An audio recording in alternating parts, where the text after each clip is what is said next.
আসসালামু আলাইকুম। ভালো আছেন সব? আমি আলহামদুলিল্লাহ ভালো আছি। তো একটা সবজি ডাল রান্না করতাম। তো দেখো আমি পরিমাণ মতো তেল দিছি, তেলটা কমর দিকে আমি আরেকটু দিয়ার। তখন আমি এর মাঝে পেঁয়াজ দিম।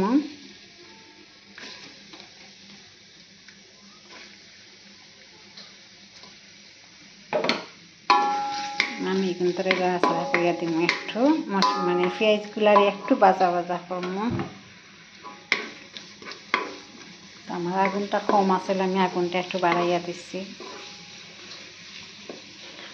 আজকে আমি মানে পেঁয়াজটা একটু কমাইয়া দিচ্ছি। দেখো সবজি ডাল যেহেতু রান্না করবো, মানে সামান্য রান্না করবো, বেশি নাই। তো আমি সবসময় কই আমার রান্না যদি ভালো লাগে তাকে লাইক কমেন্ট শেয়ার করে আমার লাগে। তখন আমি সব মশলাগুলারে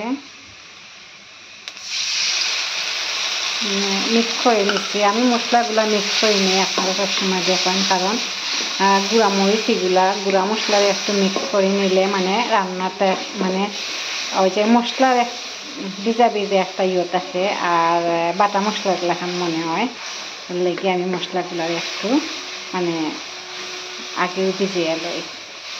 এটা আপনারা ইচ্ছা, আপনারা চাইলে লইবা, না চাইলে নাই। আপনারা গুঁড়া মরিচ দিয়েও করতে পারবা। আমি কিন্তু বালাটিকে কষাই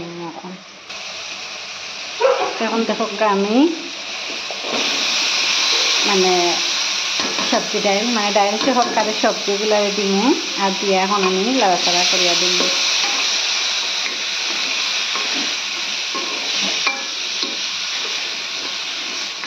বালাটিকে আমি কষাই না, সেগুন থেকে আমি বালাটিকে লাড়াচাড়া করিয়া দিই।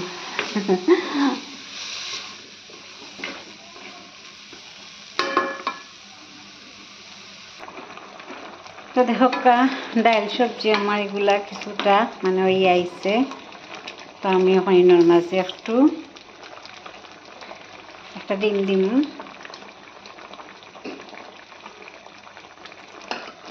তখন এগুলো তো আমি বালাটিকে আবার গোটা দিম, কারণ ডিমটা তো সাইডে বাইরে লাগতো। মিক্স করে দিই। আর আমার ভিডিও যদি ভালো লাগে তাহলে লাইক কমেন্ট শেয়ার করে লগে থাকবা। আর এই সবজিটা যদি মানে রুটি বা পরোটা ওটার লগে যদি খাইতে খুবই মজা লাগে, আপনারা একটু ট্রাই করে দেখবা। অবশ্য আপনারা এগুলা বানায় আমার জানা আছে। তারপরেও আমি আমার মতো করে যে দিলাম এর লাগিয়ে দিলাম।